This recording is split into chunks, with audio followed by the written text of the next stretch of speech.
La Côte d'Ivoire a rendez-vous en 2025 avec le scrutin présidentiel qui alimente déjà les discussions, fait naître des ambitions, ce qui est légitime. Ce qui l'est sans doute un peu moins, c'est le tableau qui est présenté depuis quelques mois, quelques semaines, entre dérives langagières, propos irrévérencieux et menaces à peine voilées. Pourquoi en arriver là? Qu'est-ce qui motive ces comportements et surtout comment les freiner? 4 invités autour d'un thème politique. Est-ce le retour des vieux démons en Côte d'Ivoire? C'est une question que nous nous posons. Mesdames, Messieurs, bonsoir. Les débatteurs du jour, bonsoir professeur Dion. Bonsoir Eliane. Alors, je rappelle que vous êtes philosophe politique. Merci d'être sur ce plateau. Merci beaucoup. Bonsoir, monsieur Kané. Bonsoir, madame. Monsieur Kané Ismaël, vous êtes chef du département droit civil et politique au Conseil national des droits de l'homme. C'est ça. C'est bien cela? C'est ça. Merci d'être parmi nous. Je vous en prie. À vos côtés, sur votre gauche, sur votre droite précisément, docteur Claude Prégnon-Naï. Bonsoir, docteur. Bonsoir, Eliane. Vous êtes politiste. Oui. Et vous tenez à cela. Tout à fait. C'est vrai? Pardon? Vous avez demandé si je suis politiste, j'ai dit... Vous êtes politiste et vous tenez à cela, à cette définition, oui. ou cette appellation? Oui. Une émission dans laquelle nous parlons de politique, nous parlons d'élections, ne pourrait se dérouler sans un jeune, un représentant de la jeunesse de Côte d'Ivoire, ou des jeunes de Côte d'Ivoire. Et ce soir, nous accueillons sur ce plateau avec plaisir le président Ibrahim Diabaté. Bonsoir, président. Bonsoir, madame. Alors, vous êtes président du Conseil national des jeunes de Côte d'Ivoire. C'est bien cela, madame. Merci d'être parmi nous. Merci, madame. Mesdames, Messieurs, bienvenue. Nous partons tout de suite pour cet état des lieux. Cet état des lieux sur la situation politique en Côte d'Ivoire qui nous est présenté par Davis Oyo, montage Pacom Afrié. 2011, la Côte d'Ivoire sort progressivement de la crise post-électorale qui aura fait environ 3000 morts. Le pays est automatiquement soumis à l'épreuve de la réconciliation. Le président Alassane Ouattara va donc installer en septembre de la même année à Yamoussoukro la commission Dialogue, Vérité et Réconciliation, CDVR. Pour les spécialistes, ce processus de réconciliation nationale impliquant des acteurs de la société civile ainsi que des politiques va obtenir des résultats mitigés. En 2015, la Commission nationale de réconciliation et d'indemnisation des victimes CONARIV voit le jour. L'idée, parachever le travail de l'ex-commission Dialogue, Vérité et Réconciliation. De 2015 à ce jour, d'autres grandes dispositions et décisions s'ensuivent pour décrisper davantage le climat sociopolitique. Les efforts ont été faits par le chef de l'État et le gouvernement dans le sens de faciliter le retour au pays de ses adversaires d'hier, notamment en facilitant le retour en Côte d'Ivoire des exilés, que ce soit ceux qui étaient au Ghana, donc dans le proche voisinage, comme ceux qui étaient à l'étranger, donc un peu dispersés dans le monde. On retient déjà la libération de l'ancienne première dame qui était détenue dans le nord de la Côte d'Ivoire et ensuite à l'école de gendarmerie d'Abidjan. On retient entre autres la facilitation du retour au pays après la fin de son procès de l'ancien président de la République, le président Laurent Gbagbo, suivi quelque temps après par le retour de celui qu'on peut considérer comme la première figure de la jeunesse à l'époque des faits cités, notamment le ministre Charles Blé Goudé. Au niveau des élections municipales, législatives, régionales, sénatoriales et présidentielles, le Rassemblement des Oufoutistes pour la démocratie et la paix, RHDP, règne sans partage malgré la présence des partis cadres et la montée des indépendants. Selon les observateurs, le climat sociopolitique actuel en Côte d'Ivoire est apaisé. Mais ce climat pourrait très vite se dégrader si les principales formations politiques n'adoucissent pas leur discours à l'orée des échéances électorales d'octobre 2025. Merci David Soyo, Pacom Afrié. Alors, Président, êtes-vous d'accord avec ce qui a été dépeint dans ce reportage de David Soyo? Merci Madame Herveau, mais vous permettrez, avant bien entendu que je me prononce sur le reportage, qu'à l'occasion de cette semaine qui a été donc dédiée aux obsèques donc, du président Aimé-Henri Konan Bédié, que mes premiers mots soient un hommage donc, à l'endroit de cet homme, de cette personnalité qui a servi les Ivoiriennes et les Ivoiriens et donc par-delà notre nation. En ce qui concerne donc le reportage, il a été bien éloquent dans la mesure où il a balayé un peu la situation politique de 2010 à pratiquement aujourd'hui. Et également, un point d'honneur a été mis sur la mise en œuvre de quelques recommandations de la phase 5 du dialogue politique, donc 2022, avec le retour de quelques exilés politiques, avec la libération de quelques prisonniers politiques, avec l'indemnisation même de certains acteurs qui ont payé donc, le lourd fardeau des différentes crises que nous avons connues. Oui. Mais je voudrais m'inspirer, avec votre permission, donc, des mêmes recommandations de ce dialogue politique qui engage également les partis politiques à avoir des attitudes beaucoup plus responsables, à inculquer la culture démocratique, mais également le sens donc, de l'esprit civique et l'esprit citoyen à la population. Et je pense que cela est de leur responsabilité également. Bien entendu, on va en reparler justement de ce dialogue politique. On va en reparler tout à l'heure.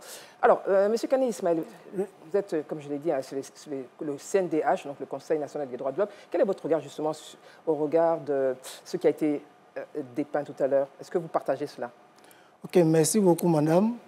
À la suite du président du Conseil national de la jeunesse, aussi m'incliner à la mémoire du feu président Henri Konan Bédié, sincères condoléances à sa famille politique et à sa famille biologique.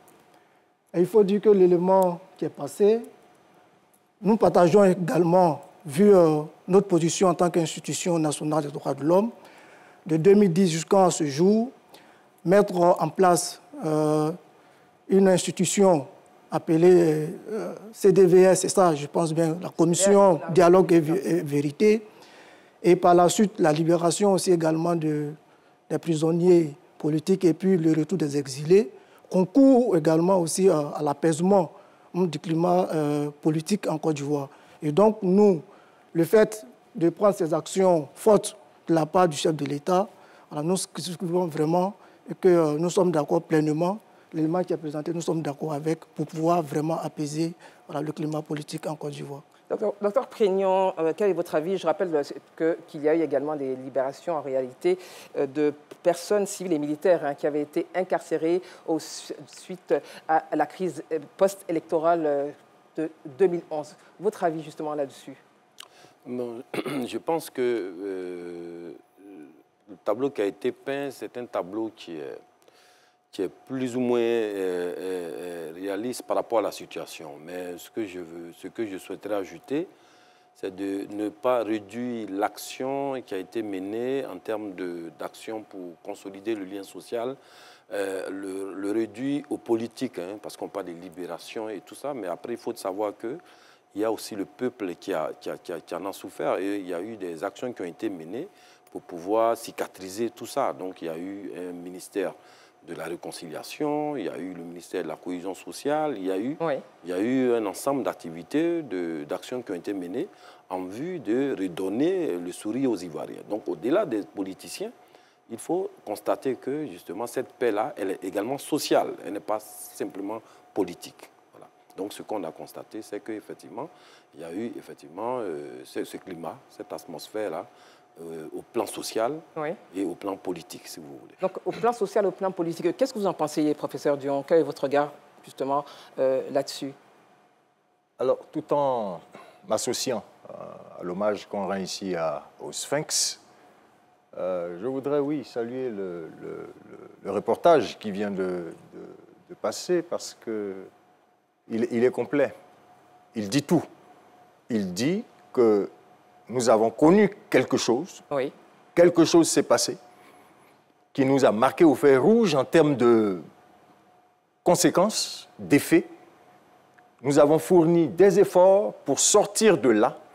Nous étions tous en exil, exil extérieur, mais exil intérieur, parce que nous étions coupés les uns des autres, coupés de notre pays, coupés de la patrie.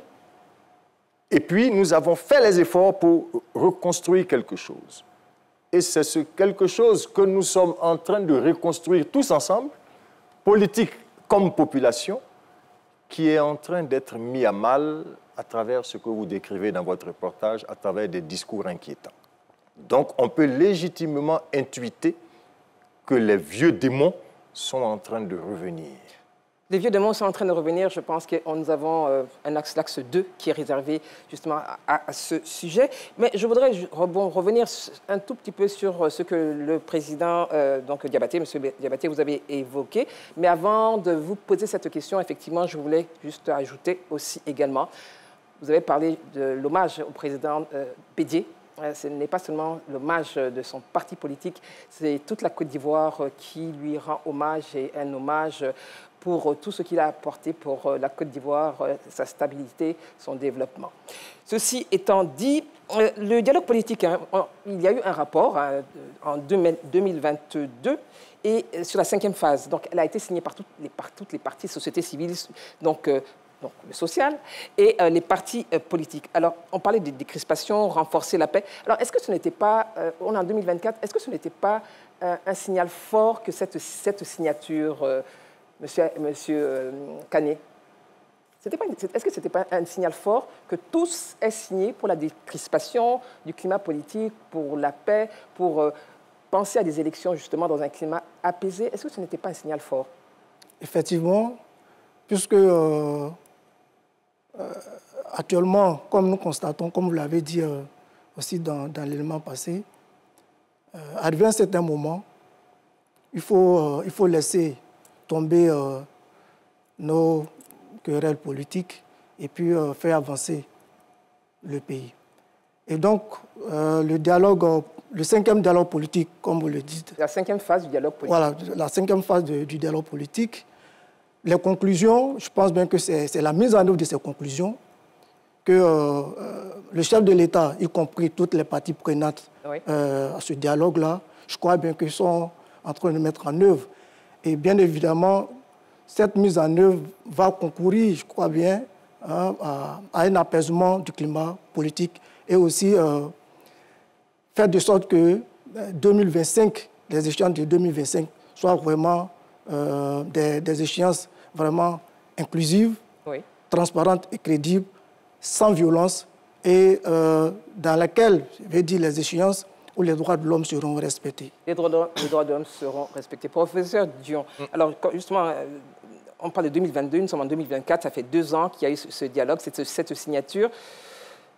Est-ce qu'il faille relancer, réveiller? Il y a des avancées, c'est vrai, en ce qui concerne la mise en œuvre, mais qu'est-ce qu'il faut faire justement par rapport à ce dialogue politique et social, on peut le dire aussi. Il est déjà important que les gens se parlent.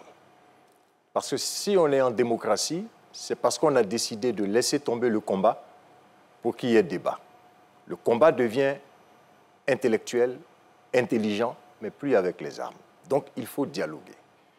La deuxième chose, c'est qu'un pays en paix, ce n'est pas un pays où il n'y a pas de conflit, mais c'est un pays où les conflits ne dégénèrent pas en violence brutale. C'est pourquoi il faut encore se parler. Maintenant, quand on s'est parlé et qu'on s'est entendu sur un certain nombre de choses qu'on appelle recommandations, le tout, c'est de mettre en application ces résolutions ou recommandations. Parfois, les gens se réunissent, ils parlent, et quand on se réunit, tout le monde vient. Mais quand on a décidé de passer à la phase d'exécution des recommandations, souvent, cela n'est pas fait comme cela se doit. Ce n'est pas propre à la Côte d'Ivoire, c'est propre à tous les États. C'est pourquoi il faut de la bonne volonté. Et ça, c'est fondamental. Et vous pensez que la bonne volonté, elle n'est pas de mise? Comment? Vous pensez que la bonne volonté n'est pas de mise? Non, je ne l'ai pas dit. Mais je dis qu'il faut une dose suffisante de bonne volonté pour que ce qu'on a décidé d'appliquer puisse s'appliquer. Pour le cas de la Côte d'Ivoire, on entend une partie dire « nous avons fait pour nous, nous avons appliqué », on entend l'autre partie dire « ou bien on ne l'a pas fait, ou bien ce n'est pas suffisant ». Mais tout ça ne se résout que quand on se retrouve pour faire le point, un bilan partiel, et puis pour dire « voilà ce qui reste » et on avance. Voilà ce qui reste et on avance. Président, tout à l'heure, vous alliez parler justement de ce dialogue. Alors, voilà ce qui reste et on avance. Quel est le regard justement du président que vous êtes, vous représentez la jeunesse de Côte d'Ivoire, on le dit, vous êtes l'avenir du pays, la priorité pour le président de la République, le gouvernement et pour tout le monde en réalité. Quel est votre avis là-dessus? Non mais madame, je pense qu'il avait posé déjà les pieds donc dans le plat tout à l'heure. Mais avancez maintenant. En notant déjà que les éléments qui avaient été relevés dans le reportage étaient donc matérialisés donc, par la mise en œuvre de quelques recommandations de ce dialogue politique. Je pense effectivement que le premier acte fort donc, qu'on peut relever dans le cadre de ces rencontres, c'est la présence de tous les acteurs politiques, y compris l'inclusion des organisations de la société civile autour d'une table de discussion. Oui. Pour parler non pas des intérêts personnels, non pas des intérêts d'une formation politique, mais des intérêts des Ivoiriennes et des Ivoiriens. Parce que vous savez, on a la Côte d'Ivoire en commun et il est bien que, étant donné qu'on est en démocratie, professeur Dion le rappelait tout à l'heure, et que la démocratie se nourrit de débats et que la contradiction devrait constituer une richesse pour notre pays, il est bien que malgré nos divergences, que nous puissions nous asseoir autour d'une table pour discuter. Après, bien entendu, il faut que les uns et les autres s'asseyent et se disent voilà ce qui a été fait, voilà les points de blocage, oui. Et que faut-il faire, bien entendu, pour que ce qui n'a pas encore été fait soit mis en œuvre pour le bonheur des uns et des autres. Alors, docteur Prégnant, Naïk Claude, justement, je voudrais avoir votre avis sur le dialogue politique, mais surtout sur ce qui reste à faire. Est-ce que c'est cette partie qui pourrait être un élément, je ne dirais pas bloquant, mais qui serait peut-être attendu par les acteurs, hein, qu'ils soient société civile ou hommes politiques, et femmes politiques, mais je dis hommes avec grand H, professeur. Est-ce que c'est juste cette partie qui reste, qui serait attendue par les acteurs? Moi, je pense que déjà l'initiative du dialogue politique est une initiative louable parce que c'est la discussion permanente. Et le fait de l'instaurer, ça permet à l'élite politique de discuter. Oui. Ce que je n'apprécie pas, c'est un peu le fait que, tout à l'heure il a dit, on a invité la société civile, mais quand vous voyez les acteurs politiques, jusqu'à aujourd'hui, ils en parlent. Ils ne sont même pas d'accord sur ce qu'ils ont dit au dialogue politique. Tous les jours, dans les discours, on a l'impression que c'était des personnes étrangères qui sont allées à un dialogue politique et pas forcément le même dialogue politique. Même récemment... Pourtant, ils ont signé. Oui, justement. Mais ce qui est bizarre, c'est qu'ils ne sont pas d'accord. D'ailleurs, si c'est qu'ils ont signé, ils ne sont pas d'accord sur les attentes des uns et des autres. Parce que jusqu'à aujourd'hui, certains s'étonnent que s'il existe encore des problèmes, c'est parce que le dialogue politique n'a pas été très regardant sur certains aspects. Donc, l'initiative, elle est bonne, il faut l'encourager. Maintenant, il s'agit de savoir sur quoi ils discutent en réalité. Parce que nous, on ne l'apprend que quand il y a quelqu'un qu'on n'a pas pu libérer. On ne l'apprend que lorsque, bon, il y a un parti politique qui se plaint, par exemple, du fait qu'il n'y a pas de progrès sur certains aspects. Et donc, ce qui fait qu'on peut se poser la question, en toute légitimité, de savoir le bilan de ce dialogue politique. Mais le bilan, est-ce qu'il n'a pas été fait après la signature, c'était en 2022? Est-ce que le point n'a pas été fait en disant qu'effectivement, il y avait encore des étapes à franchir? Mais justement, c'est à ce niveau-là qu'il y a le problème. Vous avez posé la question de savoir, est-ce que ceux qui vont au dialogue politique, ils vont vraiment avec la sincérité? Parce que ça, c'est vous qui le dites, oui, ça n'a pas été ma question. Je pense que j'ai entendu ça de la part de quelqu'un. Mais en réalité, vous allez voir qu'ils sont tous d'accord sur quelque chose. Sur la paix en Côte d'Ivoire, sur le développement, sur beaucoup de points. Mais après, quand ils vont sortir de ce dialogue politique, il y a des points en suspens et ils feront que ces points-là soient plus importants même que ce qu'ils ont signé. Et c'est ça, c'est en ce moment-là que le problème se pose, de savoir, quand ils vont discuter de quoi? Ils vont discuter, par exemple, de la libération d'un homme politique. Vont-ils discuter de la Côte d'Ivoire, comme il a dit M. Diabaté? Vont-ils discuter du consensus républicain? Ou bien vont-ils discuter de quand on libère qui, quand on débloque le compte de qui? Et là, quand on les entend parler, en réalité, c'est plus... ce qui les intéresse que le dialogue républicain. En tout cas, bon, c'est ce que je constate, oui. Parce que le discours, on l'analyse. Et je pense qu'il n'y a pas quelqu'un qui a pris la parole pour dénoncer le dialogue politique sur le fait que ce soit un dialogue républicain. Mais je sais qu'il y en a qui estiment que, bon, voilà, oui. On n'a pas totalement pris en compte leurs demandes, leurs requêtes concernant certains aspects, surtout concernant certains... moi, je vais vous poser une question à tous les quatre et après on va passer à un autre sujet. Est-ce que depuis la fin de ce dialogue politique en 2022, est-ce qu'il y a quelqu'un, un homme politique ou quelqu'un de la société civile qui a, entre guillemets, ou s'est plaint du fait que ce dialogue n'ait pas été inclusif et républicain? Même s'il y en a qui sont peut-être pas d'accord sur les avancées en termes de contenu. Est-ce que quelqu'un a dénoncé l'existence de ce dialogue politique? Professeur Dion. Je ne crois pas avoir entendu des leaders politiques dénoncer le dialogue politique. Au contraire, ça avait été demandé. Ce qu'on entend, c'est que nous nous sommes entendus sur un certain nombre de choses, soit qu'on ne l'applique pas, soit que ça traîne. Alors, quand on ne l'applique pas ou quand ça traîne, quand ça met du temps, il faut qu'on se retrouve pour voir quels sont les obstacles, qu'on puisse les lever pour aller, parce qu'il y a une échéance qui arrive. Il y a 2025 qui arrive. Ah, absolument. Donc, tout le monde est dans la crainte de revivre ce qu'on a vécu. L'un des objectifs, je crois, du dialogue politique, c'est de faire en sorte qu'aucun Ivoirien ne soit dans la peur et dans la crainte à l'orée de cette élection de 2025 pour que nous y allions sereinement. Mais quand le temps passe et qu'il y a ce brouillard épais qui est entretenu autour de l'application des recommandations du dialogue politique, à partir de ce moment-là, les gens sont inquiets. Et quand on ajoute à ça les discours que nous entendons de plus en plus, qui n'apaisent pas, qui ne rassurent pas, mais qui inquiètent, vous comprenez pourquoi, évidemment, cette émission se tient, pour que nous puissions dire attention, s'il y a des problèmes résiduels qui n'ont pas été réglés, oui, essayez de faire en sorte de vous retrouver pour le faire. Mais pour le faire, ce n'est pas seulement vous, les leaders politiques, il a dit la société civile, c'est-à-dire c'est toute la Côte d'Ivoire qui est engagée, parce que c'est le destin de la Côte d'Ivoire. C'est pour ça que nous sommes là. Ça, c'est fondamental parce que nous ne pouvons pas être, il faut le dire, otages des politiques et des partis politiques. Nous aussi, nous sommes des nombrils en face de leur nombril. Nous avons droit à la vie. Donc, il faut qu'ils nous entendent et qu'ils prennent en compte nos inquiétudes pour que, dans le dialogue qu'ils vont faire, là, ils puissent savoir que le plus important, ce n'est pas le parti, c'est la patrie. C'est la patrie. Alors, on va juste avancer. J'ai une question, on va revenir, puisqu'on parle du scrutin de 2025, mais avant 2025, il y a eu quand même des scrutins locaux et régionaux de 2023 qui ont été des scrutins inclusifs.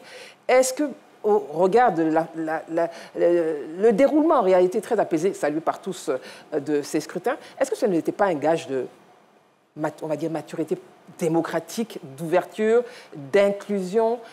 Est-ce que ce n'était pas déjà un message? On est le 21 mai 2024, c'est vrai, mais est-ce que ce n'était pas un message, Monsieur Kane, est-ce que ce n'était pas un message de maturité politique? Surtout des élections inclusives et tous les partis politiques, justement, y ont participé. Ok, merci madame. Je crois bien qu'avant de répondre à votre question, permettez que je revienne un peu sur... Mais très rapidement. Voilà, très rapidement sur les conclusions ou bien les recommandations du dialogue politique. Tout à l'heure, le professeur l'a dit. Vous savez, ce qui cause le problème actuellement, c'est la mise en œuvre de ces recommandations. Je dirais la mise en œuvre effective, vous voyez. Et arrivé à un certain moment, il faut faire un bilan. Qu'est-ce que nous nous sommes dit? Qu'est-ce qu'on a pu faire? Et qu'est-ce qu'il reste à faire? Vous voyez, de sorte que le citoyen lambda puisse comprendre qu'il y a une évolution. Parce que une chose, c'est de s'asseoir pour discuter, mais une autre, c'est sa mise en œuvre, ces recommandations. Oui, ça a été dit, effectivement. Maintenant, au regard des élections locales de 2024, ça revient de 2023, sur l'ensemble du territoire, je dirais que pour un bilan, la Côte d'Ivoire a avancé en termes de maturité, parce qu'on a remarqué que même s'il y a eu quelques petites violences quelque part, mais en gros, en tout cas, la Côte d'Ivoire a fait vraiment une avancée considérable. Mais si tel est le cas, aujourd'hui, avec ce débat, ce thème, le retour des vieux démons, une question, oui. On n'allait pas encore se poser cette question, d'autant plus que si on fait un reculon pour voir les élections de 2023, voilà, aujourd'hui, les dérives langagières n'allaient pas être actuellement. Vous voyez, et donc, il y a encore de quoi faire en matière de maturité politique en Côte d'Ivoire. Président Diabaté, qu'est-ce que vous pensez justement? Vous avez été sans doute engagé, je sais qu'on a eu des émissions un peu avant sur la sensibilisation, on va dire, des jeunes et leur engagement.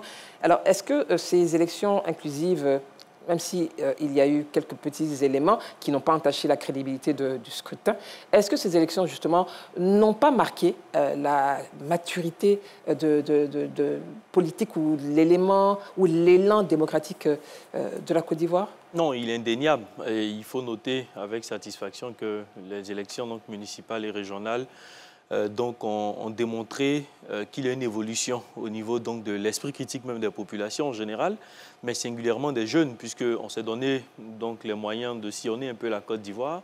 Et ce qui revenait très souvent à l'issue de nos échanges avec les jeunes que nous touchons sur le terrain, c'était qu'ils accorderaient beaucoup plus d'intérêt aux offres politiques qui étaient proposées par les différentes formations politiques et qu'ils ne se lanceraient pas donc dans des violences. Et je pense que nous avons tous assisté donc à ces élections. Il y a été quelques zones, vous l'avez dit tout à l'heure, où il y a eu quelques échauffourées ou même des zones où il y a eu des déclarations de certaines personnalités politiques. Mais je note avec satisfaction que même dans certains camps, que ce soit du parti au pouvoir ou de l'opposition, où il y a eu des déclarations par moments assez moins intéressantes à l'égard des populations, dans leur propre formation politique, certains partis ont été rappelés donc à l'ordre. Et moi, je pense que cela est à saluer pour la Côte d'Ivoire. Docteur, oui. Maturité politique, elles étaient inclusives. Est-ce qu'à ce moment-là, la Côte d'Ivoire n'avait pas justement avancé, fait un bond et retrouvé en réalité ce qu'elle n'aurait jamais dû laisser oublier, à savoir ces élections, oui, mais la stabilité et la paix? Oui, effectivement. Quand on a vu ce qui s'est passé lors des élections locales, effectivement, on a senti de la responsabilité politique chez les uns et les autres. Les acteurs politiques ont fait montre d'un esprit républicain en acceptant d'abord les résultats dans certains cas. Et bon, même s'il y a eu des critiques, ces critiques-là ont été circonscrites dans le cadre des procédures normales. Normalement, on peut, à partir de ces élections-là, espérer dire qu'on a gagné la maturité politique. Mais moi, je pense que ce ne sont pas les mêmes cas de figure. L'histoire politique de la Côte d'Ivoire nous montre que les élections présidentielles, il y a plus d'enjeux que les élections locales. Toutes les élections présidentielles en Côte d'Ivoire sont les élections qui ont entraîné plus de morts, en tout cas plus de violence.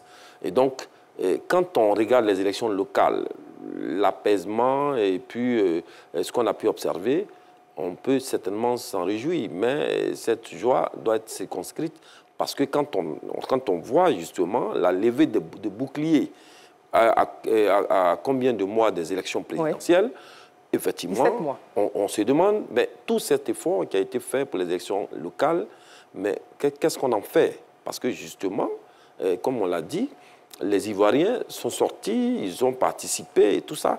Mais là, aujourd'hui, on entend déjà des sons de cloche qui ne sont pas forcément les mêmes sons de cloche qu'on a entendus lors des élections locales. Et donc, c'est pour cela que je dis, c'est vrai, on a montré, chaque acteur a montré qu'il était effectivement sensible à une Côte d'Ivoire en paix, sensible à une Côte d'Ivoire qui avance malgré nos dissensions. Maintenant, reste à savoir si effectivement c'était sincère, si effectivement ce n'était pas lié justement à l'enjeu politique du moment. Donc la question reste posée. La question reste posée et nous allons justement nous poser cette question avec les souvenirs des crises passées, avec leur lot de désolation, de violence et de souffrance pour les populations. Est-ce que les vieux démons sont-ils de retour? Nous écoutons et nous retrouvons Davis Oyo pour son constat, montage Pacom Afrié. À 17 mois de l'élection présidentielle de 2025, partis au pouvoir et d'opposition mobilisent leurs militants et sympathisants. À chaque rencontre politique, le discours engagé se détériore. Invectives, réminiscences du passé et menaces alimentent chaque prise de parole. Une situation inquiétante pour une bonne frange de la population. Quand on entend chaque responsable de parti politique s'adresser à ses opposants directs, il y a lieu de s'inquiéter Voilà, il y a lieu de s'inquiéter dans le sens où la Côte d'Ivoire n'en a plus vraiment besoin et nos différents responsables politiques doivent vraiment être habités de grande sagesse et penser surtout à l'avenir de cette nation-là. L'Ivoirien qui a vécu 2010, tout de suite quand il voit les mêmes acteurs, il a l'impression de revivre, je dirais, une revanche entre griffes. Voilà. Et cette psychose-là fait que déjà, à 17 mois des élections, nous sommes inquiets. Il est certain que ces dernières sorties-là, au vu de ce que nous avons observé, ne rassurent pas, ne sauraient rassurer aucun Ivoirien. Et le caractère assez enflammé, les positions tranchées qui ont pu ressortir de ces différentes interventions-là. Et on a l'impression que les différents acteurs politiques sont nostalgiques d'un passé assez douloureux, celui de 2010. Il est bon donc essayer d'apporter de l'apaisement. Voir ressurgir les vieux démons, cette inquiétude est également partagée par société civile et sociologues. Nous n'allons pas reprendre les propos des différents camps, parce que tout le monde les a suffisamment entendus, mais ce que nous retenons en matière de conflit, on peut parler d'escalade. Parce que quand certains parlent, d'autres viennent y répondre. C'est comme s'ils en remettent une couche ou ils remettent de l'huile sur le feu. Donc, plutôt que d'aller vers la détente, de détendre tout le monde, de renvoyer chacun à son rôle, on se rend compte que les choses se crispent autour des personnes. Et vous savez que tout ce qui est crispation autour des personnes sont des crispations identitaires. Et vous savez très bien que quand on touche à l'identité de quelqu'un, automatiquement il se rebiffe, il ne se laisse pas faire. Et donc tout ce qui est autour des personnes, autour des pratiques, forcément ça c'est crispant et c'est clivant aussi. Et de telle sorte qu'aujourd'hui nous ne sommes pas du tout en train d'aller dans la bonne direction. Apprendre des erreurs du passé et mettre en avant l'intérêt collectif au profit de l'intérêt individuel, maxime proposée pour éviter des tensions avant, pendant et après la période électorale. Toutes les parties prenantes jouent leur rôle et prennent leurs responsabilités dans la maturité. Les populations doivent mettre la pression pour qu'on ait des politiciens plus responsables. C'est-à-dire quand ils viennent dans les meetings, qu'ils nous disent ce qu'ils nous proposent, mais éviter de parler des autres. Il faut qu'ils soient responsables, ils viennent nous dire ce qu'ils ont comme package pour nous. Il faut aussi que les hommes politiques jouent aussi leur rôle. Quand ils viennent, qu'ils essaient de nous éclairer, de nous apaiser, et non de nous manipuler et d'attiser les haines des uns contre les autres. En attendant octobre 2025, période de la prochaine élection présidentielle, les Ivoiriens rêvent d'un scrutin apaisé, inclusif et crédible.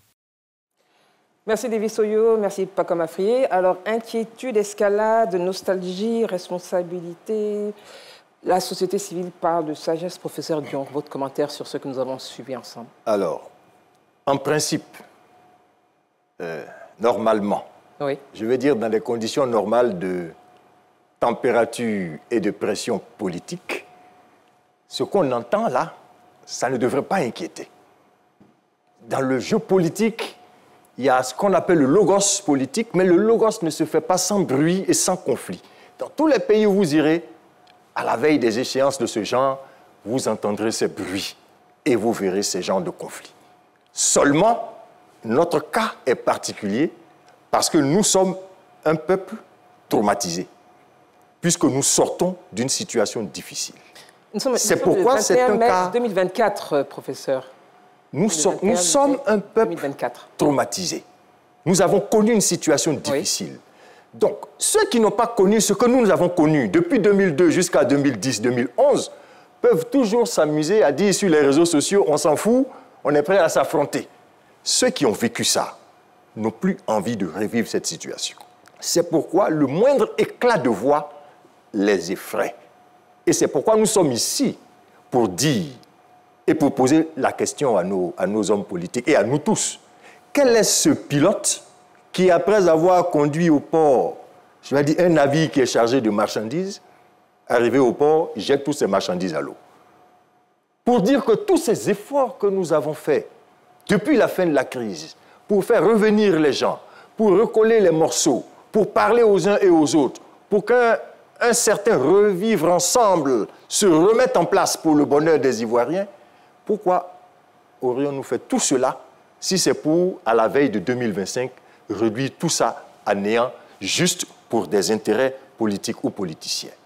Et je termine sur un mot que j'ai entendu là ou ici, responsabilité. Quand on a connu ce qu'on a connu, j'ai envie de citer un auteur français, il y a des tremblements de mots qui sont plus dangereux que des tremblements de terre. Alors qu'ils fassent attention à ce qu'ils sont en train de dire, parce qu'ils parlent à un peuple qui a vécu des situations difficiles. Professeur, merci professeur Dion. Alors j'aimerais vous entendre, président Diabaté. Non, je pense effectivement qu'à l'aune de l'élection présidentielle, nous constatons tous, bien évidemment, que les partis politiques, dans l'optique de galvaniser, de mobiliser leurs troupes, de mobiliser leurs électeurs, leurs sympathisants, ça donne donc à des déclarations qui peuvent laisser à interprétation. Moi, je pense que cela fait partie du jeu politique. Hein. Jusqu'à quelle limite? Jusqu'à ce que la personnalité qui fait ou encore qui prononce la déclaration ne s'inscrive pas dans tout acte visant donc à attenter même à la dignité humaine. Parce que je pense que c'est très important, le respect de la dignité humaine, selon moi.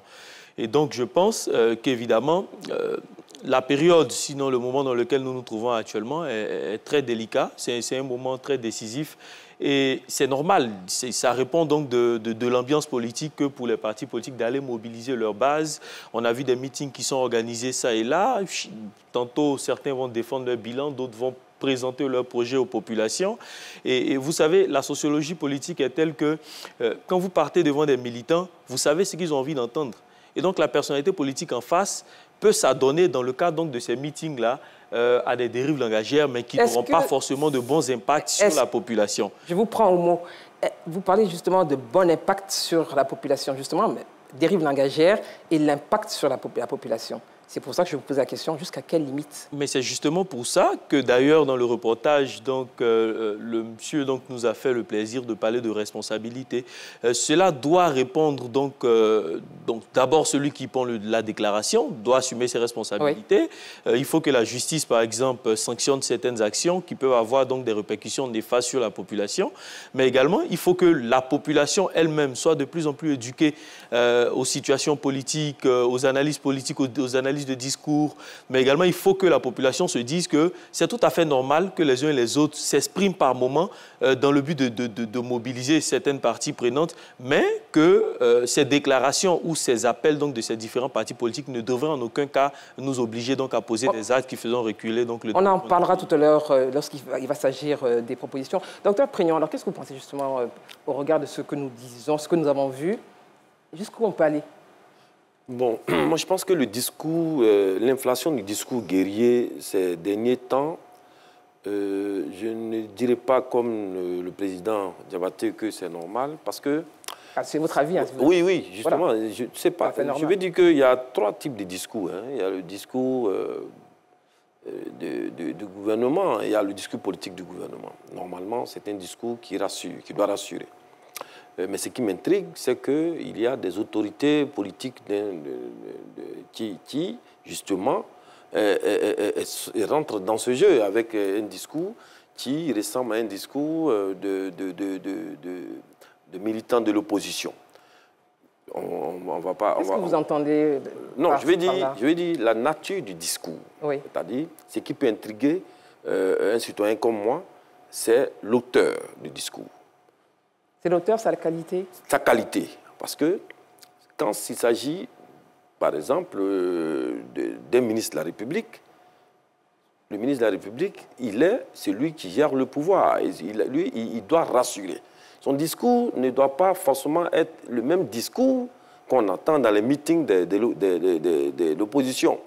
Celui qui est au pouvoir, il a un discours qui doit toujours nous ramener à la gestion des affaires publiques. Il y a un parti politique pour ça, mais le ministre de la République, il rassure. Le ministre de la République, il a un discours qui est conciliant. Le ministre de la République, c'est celui-là qui, justement, qui donne un discours d'espoir. Alors, ma question, l'autorité qui s'exprime justement dans Est-ce qu'un ministre, quel qu'il soit, et quels que soient évidemment les gouvernements, parce qu'il y en a eu beaucoup en Côte d'Ivoire, et comme le rappelait le professeur Dion, la crise ne date pas de 2009-2011, il y a eu des crises bien avant. Est-ce que dans son expression, docteur que vous êtes, il ne peut pas s'exprimer étant d'un parti politique, quelles que soient effectivement les années, est-ce qu'il ne peut pas renchérir sur la base de ou en réponse à ce qu'il peut peut-être considérer comme une contre-vérité et donner sa part de vérité? Oui, déjà, il faut dire que la responsabilité, par exemple, d'un homme politique qui est au pouvoir n'est pas la même que celle d'un opposant. Et donc, d'ailleurs, même les opposants, on ne les dédouane pas, puisque la Constitution, par exemple, permet aux partis politiques d'avoir un statut d'association d'intérêt public. Mieux, le constituant ivoirien a même précisé que les partis politiques peuvent être consultés par le chef de l'État sur les questions d'intérêt national. Donc ici, on a consacré les partis politiques comme étant des organisations citoyennes et républicaines. Donc déjà, à leur niveau, on ne peut même pas déjà leur pardonner ce genre de discours. À plus forte raison, oui, venant, par exemple, d'un homme politique qui, justement, assume une fonction politique. Je ne dénie pas, par exemple, sa fonction, son engagement politique. Il a le droit d'être dans un parti politique et tout ça. Mais je veux dire que pourquoi on se pose la question aujourd'hui sur la nature des discours guerriers? Ça dépend certainement, oui, des personnes, de ceux qui parlent. Donc, quand on voit celui qui parle, sa qualité, ça peut inquiéter. Ça peut inquiéter. C'est pour cela que je dis que, surtout que, comme on le dit, tout à l'heure, le président l'a dit, il dit non, tant que ça reste circonscrit. Mais ce que moi je sais, l'histoire politique nous a montré que ces discours-là préparent des crises, soit post-électorales. C'est-à-dire que ça fait le nid à, par exemple, à la contestation des élections. C'est-à-dire, on a vu, il y a plusieurs élections, en 90, 95, 2000, 2010. Ce n'est pas forcément au moment des élections qu'il y a des problèmes. Ces discours-là peuvent préparer, voilà, ces discours-là peuvent préparer autre chose. J'ai une question justement à ce niveau. Est-ce que, qu'on soit donc le parti au pouvoir, qu'on soit une autorité, qu'on soit dans l'opposition, est-ce que c'est la qualité, justement, in fine, qui, en réalité, doit inquiéter, quelle que ce soit, une autorité, que ce soit, je pose la question à M. Kané, est-ce qu'on peut être une autorité, on peut être une personne de l'opposition, est-ce que c'est la qualité qui est la première inquiétude à avoir au niveau des populations, ou c'est ce qui est dit qui est inquiétant, vous qui êtes des droits de l'homme? Bon, moi, je pense bien que en la matière, ce sont les propos qui sont tenus. Voilà. Et aussi, il va aussi de la qualité de la personne qui tient aussi ses propos. Parce que quelqu'un, je prends un exemple simple, qui est peut-être au quartier, qui prononce peut-être des propos, c'est-à-dire la manière dont les gens vont considérer, c'est-à-dire l'ampleur de celui qui est peut-être une personnalité publique ou bien politique qui va prononcer, n'ont pas peut-être la même teneur en fait. Et donc, les propos qui sont tenus concernant un homme ou bien une autorité politique, c'est plus, il y a plus d'enjeux en fait, vous voyez. Et pour venir encore, si vous me permettez, dans l'élément présenté tout à l'heure, j'ai entendu qu'il y a crispation identitaire. Je ne sais pas si c'est... Ce n'était pas une affirmation qui a été dite par le sociologue. Il donnait des éléments qui pourraient justement attiser les tensions. Effectivement. Il n'y a pas de crispation. Voilà, effectivement. Vous voyez, encore une fois, c'est ce qui fatigue la scène politique ivoirienne. Le professeur Dion l'a dit tout à l'heure, les dérives langagières en matière politique, soyons objectifs, qu'on le veuille ou pas, c'est dans le jeu politique. Ça arrive. Mais comme vous l'avez dit, il faut que ça soit encadré. Parce que ces propos qui sont tenus peuvent avoir des conséquences, des impacts sur la violation des droits de l'homme. Vous voyez. Et donc, justement, ça que nous, en tant qu'institution des droits de l'homme, Oui, nous surveillons, qu'est-ce que vous faites, justement? voilà, nous surveillons au quotidien l'actualité, nous suivons au quotidien avec beaucoup d'intérêt l'actualité politique. D'accord. Et dans notre postulat d'institution des droits de l'homme, on ne fait que sensibiliser à chaque fois que l'occasion se présente. Raison pour laquelle aussi également, avec, sur le leadership éclairé de Madame la Présidente, voilà, nous allons toujours aller vers les partis politiques et groupements pour toujours sensibiliser afin que chacun, à son niveau, puisse vraiment faire profil bas dans les propos qu'il tient devant ses militants. Alors, moi, je voudrais justement vous poser une question à tous, sauf erreur de ma part. Je crois qu'il y a eu en tout cas, on peut qualifier de déclaration, on peut qualifier également de propos qui ont été partagés par la ministre de la Cohésion nationale, de la solidarité et de la lutte contre la pauvreté, Miss Belmondo Dogo, qui a appelé, il y a une semaine, et je vais citer, les acteurs politiques à la retenue à œuvrer pour la cohésion sociale. Professeur Dion, alors, quel commentaire cela, justement, vous inspire? Sur la déclaration de Madame la ministre. Oui, c'est un commentaire qu'elle a fait. Sur la déclaration, mais je pense que c'est pour ça qu'elle est ministre de la Cohésion. Elle aurait pu ne pas faire de déclaration. C'est pour prêcher la cohésion. Si elle ne fait pas de déclaration, dans ces moments-là, alors elle ne fait pas son travail. Professeur, il faut qu'elle fasse ce travail. C'est arrivé.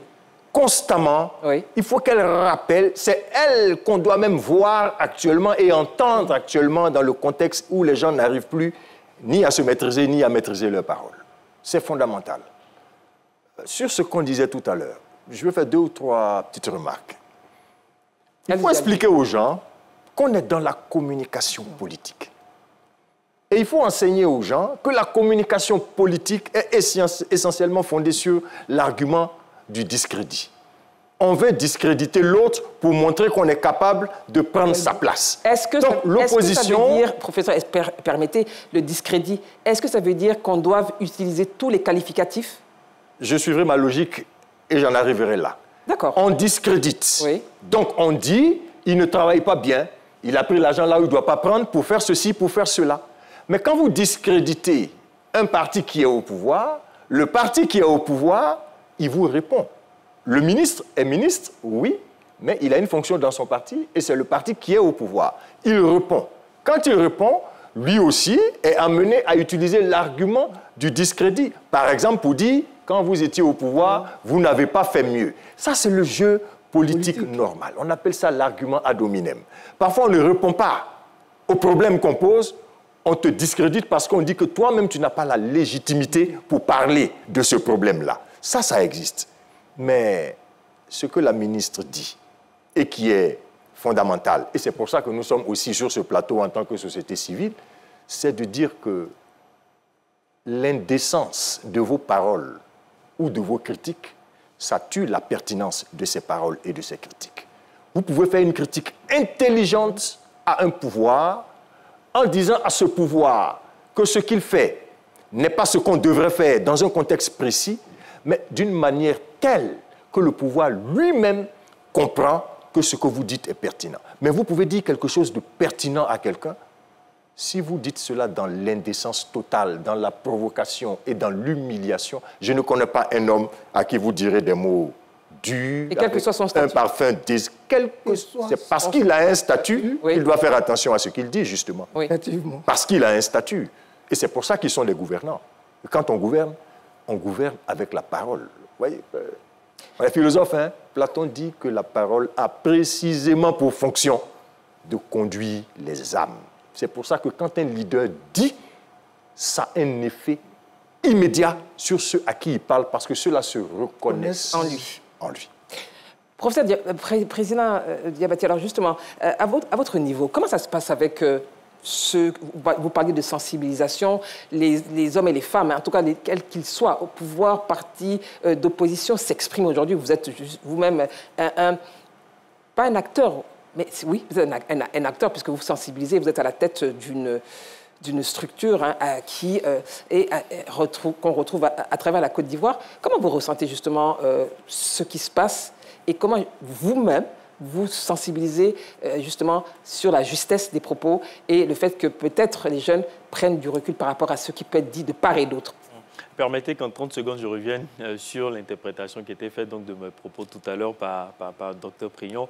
Mais très rapidement. Donc, je veux me reprendre très rapidement. Allez-y, allez-y.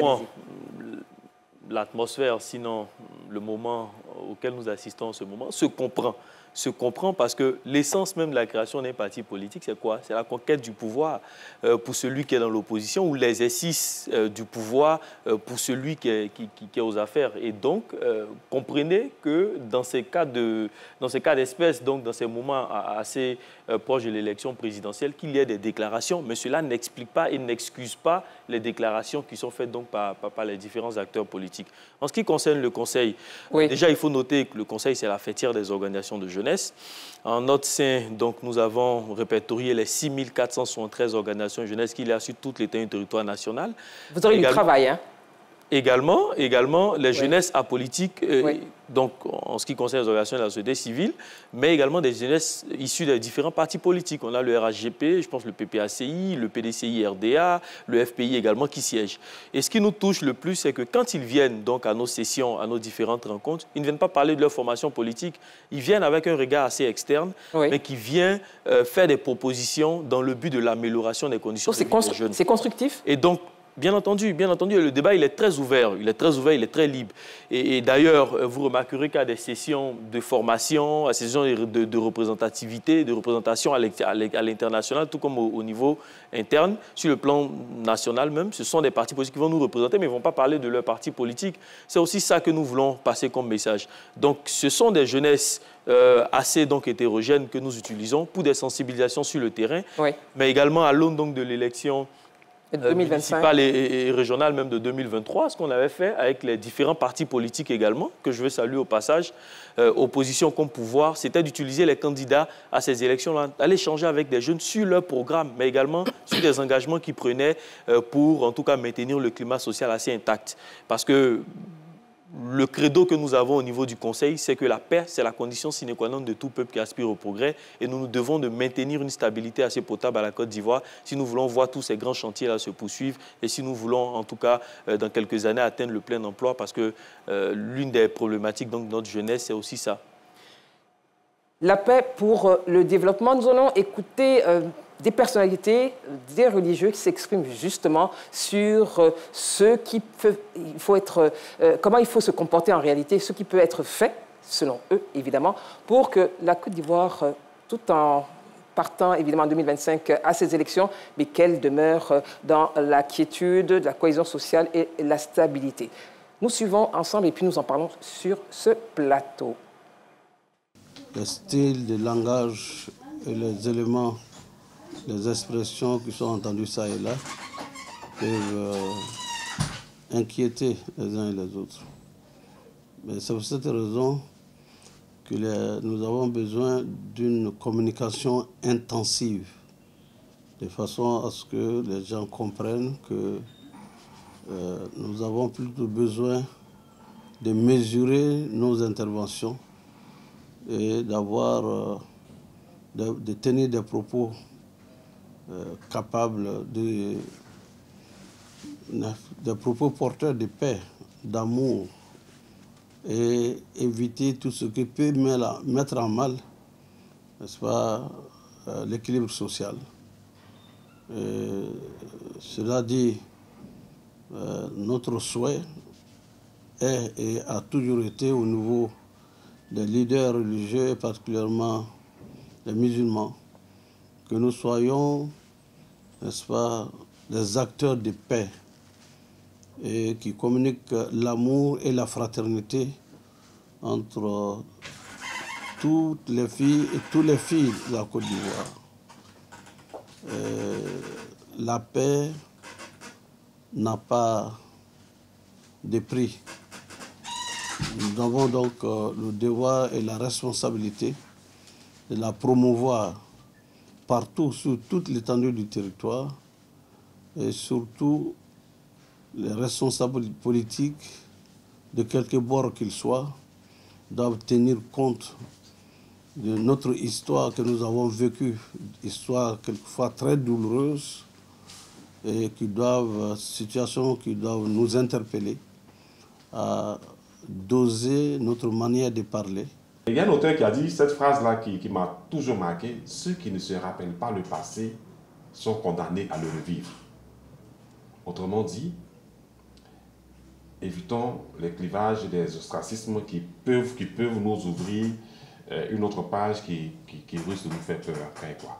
Et j'aime bien cette phrase aussi qui dit: ne faisons pas un pas de plus sur un chemin où fatalement suivront d'autres pas qui nous feront frémir. Donc aux hommes politiques, c'est ce que je peux leur dire. Qu'est-ce que je peux dire aux populations? Eh bien, il faut que les populations regardent un peu comment les hommes politiques fonctionnent. Les hommes politiques, ils savent que c'est un jeu. Devant les caméras, ils disent des mots, ils s'attaquent. Mais après, ils se retrouvent pour rire. Ils se retrouvent pour rire entre eux. Donc il faut que les populations regardent ça aussi. Ceux pour qui, quelquefois, ils se tuent, ceux pour qui ils se battent, quelquefois les familles sont divisées, ceux-là, ils se retrouvent pour rire après avoir fait des débats politiques. Mais pourquoi est-ce que la population ne ferait pas pareil?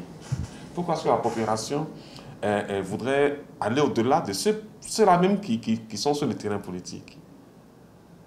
Et donc le langage, il faut qu'il soit mesuré. Quelqu'un disait il faut utiliser le bon ton en politique. Vous voyez? Et c'est important cela pour moi. Et il faut que aussi la population sache qu'elle a un pouvoir. La population, c'est un pôle d'influence. C'est un pôle d'influence qui peut modifier le processus de prise de décision des hommes politiques. Et il faut que la population sache le poids qu'elle représente avec le vote, par exemple. C'est un poids. Il faut pouvoir l'utiliser. Merci à Siaka Kone, montage Pacom Afrier. Alors, messieurs, la population, vous parliez tout à l'heure de la société civile, docteur Prégnon. La population, qu'est-ce qu'il faut lui dire ce soir, docteur Prégnon?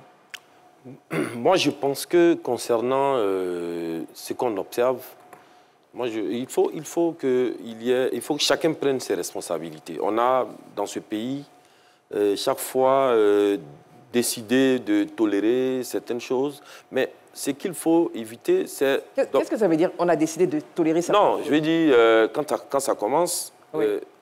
Là, on le dit, hein, c'est le discours politique, c'est normal, mais ce que moi je constate, hein, c'est que ce que nous on sait, c'est qu'un parti politique, il a par exemple deux fonctions.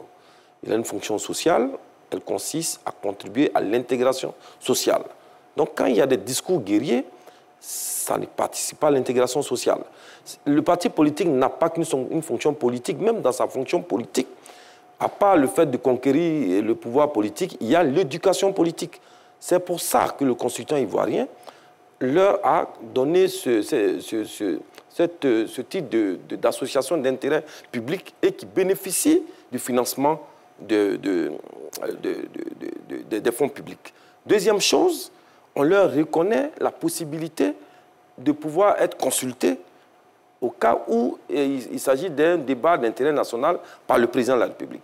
Donc, on ne peut pas accepter que des discours guerriers soient tenus chaque fois par des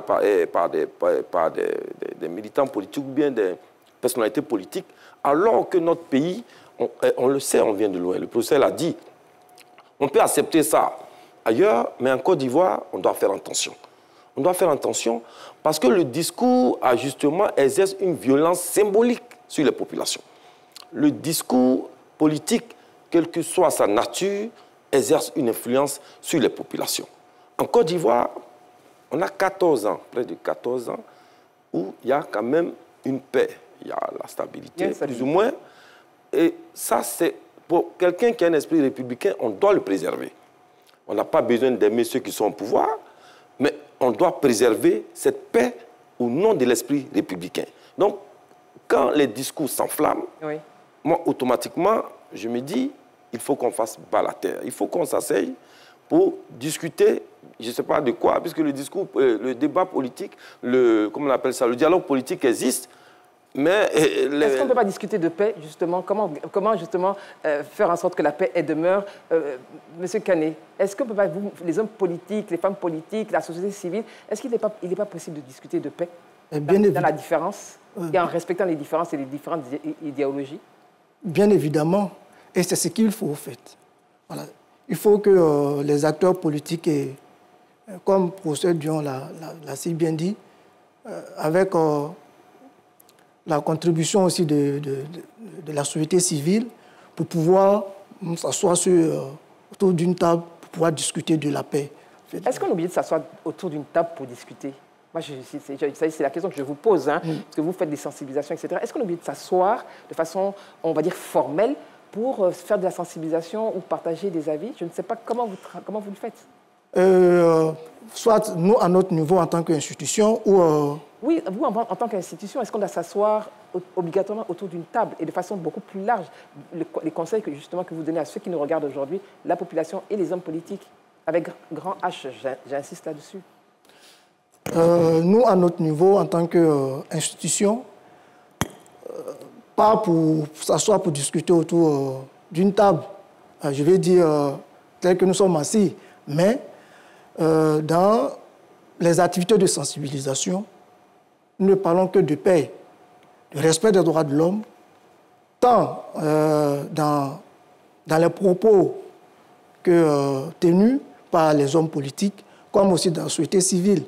Et donc, à chaque fois que nous allons dans les activités de sensibilisation, voilà, nous interpellons chaque citoyen à faire bas la terre, et surtout sur l'homme politique qui, aujourd'hui, comme le professeur Dion l'avait dit tout à l'heure, que les dérives langagières en matière politique, on en verra toujours, vous voyez. Mais il faut que ça soit fait avec élégance. Que ce soit fait avec élégance. Voilà, c'est-à-dire tenir des propos, mais sans toutefois blesser l'autre. Vous voyez, c'est très important. Est-ce que ce n'est pas l'idéal pour faire? Moi, je voudrais vous entendre, parce que sans justement tenir des propos, quels qu'ils soient, avec élégance, et je rajouterai à la question que je vais vous poser, est-ce que justement, aujourd'hui en 2024, est-ce qu'on peut justement parler de cette élection qui arrive en ressassant le passé, en revenant encore en 2024 à qui a gagné en 2010, qui a fait ceci, qui a fait cela, et en ne pensant peut-être pas, moi je ne suis pas candidate, mais en ne pensant peut-être pas à demain. Pourquoi aujourd'hui on se retrouve encore à discuter de qui a fait quoi, qui a gagné, qui a perdu, qui a fait ceci? Pourquoi on se retrouve encore aujourd'hui, professeur, à parler de cela? Et qu'est-ce qui peut justement amener les uns et les autres à changer en termes de propositions, professeur? Mais parce qu'on n'a pas évacué. Ceux qui reviennent au passé n'ont pas évacué. Ils n'ont pas accepté. Et qu'est-ce qu'on fait maintenant? Qu'est-ce qui doit être fait? Et c'est le discours, justement, qui réveille tout ça. C'est pourquoi nous disons qu'il faut que les discours politiques et idéologiques aujourd'hui tiennent compte du contexte de l'environnement, du climat, c'est-à-dire de notre passé. Deuxième chose, rappeler aux gens, voyez, si vous me permettez en une minute. Allez-y, non, faites. On est là pour le plaidoyer. En 2015, oui. Je suis le directeur national de campagne de Charles Konan Banny à l'élection présidentielle. Il me dit, tu fais la campagne comme tu veux, je t'interdis de dire un mot déplacé sur Alassane. C'est comme ça qu'il appelle le président, sur Alassane. Si jamais j'entends une injure ou un mot déplacé, tu auras affaire à moi. Et j'ai fonctionné de cette façon. Pour dire quoi? En décembre, il m'appelle, les élections s'est terminées, puisqu'il n'a pas pu. Il me dit, depuis que je connais le président Alassane, tous les 1er janvier, je l'appelle pour lui souhaiter joyeux anniversaire. Est-ce que je devrais le faire pour cette année, puisqu'on sort de campagne, on a été adversaire? À mon humble niveau, j'ai dit à M. Charles Konan Banny, paix à son âme, c'est votre ami. Vous avez été adversaire, vous n'avez pas été ennemi. Appelez-le. Je crois humblement qu'il a dû le faire. Pour dire quoi aux populations et aux hommes politiques? En politique, on est adversaire, on n'est pas... L'adversaire, on le bat. L'ennemi, on l'abat. C'est différent. En politique, il y a l'adversité politique. Mais après la politique, qui est dans la sphère publique, il y a la sphère privée de l'amitié, de la vie de tous les jours. Et il faut éviter. Oui. Il faut que nous tous, nous puissions sortir de ce que j'appelle le complexe de Caïn. Caïn ne rêve qu'à tuer son frère Abel. Oui. Par jalousie, par envie, par frustration. Sortons de la caïnisation de la politique et comprenons qu'on est dans un jeu où, si nous savons jouer le jeu, à tout moment, nous pouvons être à cette place du pouvoir. Demain, un autre peut être à cette place. Et je termine. Il y a un auteur ancien qui s'appelle Diogène le Cynique, qui un jour prenait un peu de soleil et l'empereur Alexandre le Grand passe devant lui et lui dit « Qu'est-ce que je peux faire pour toi ?» Au pauvre monsieur.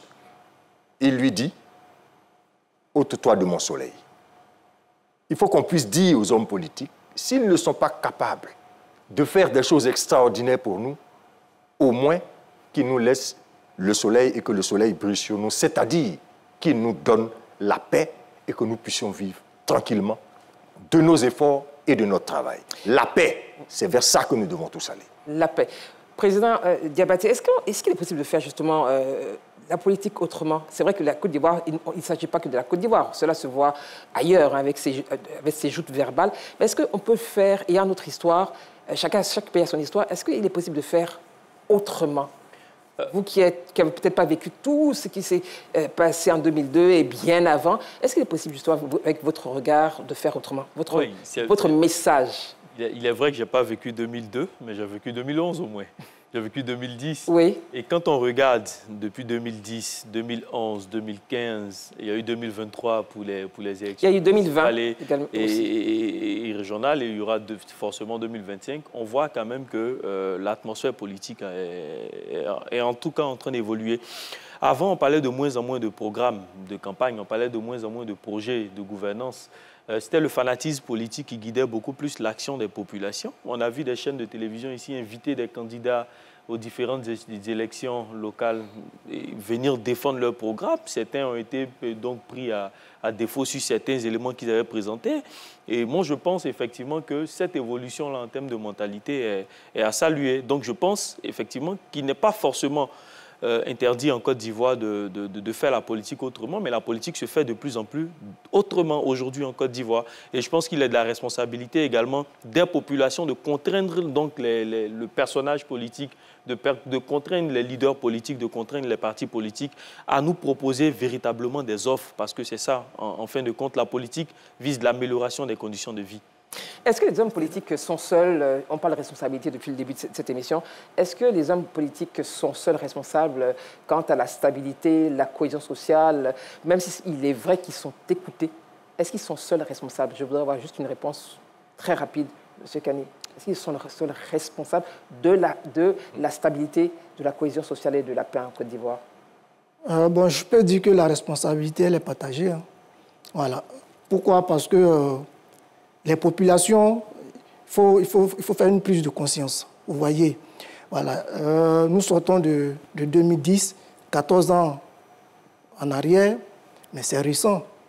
Et donc de 2010 jusqu'à ce jour, je pense bien qu'en maturité, quand même, les populations ont pris de la maturité et ont pris vraiment une conscience.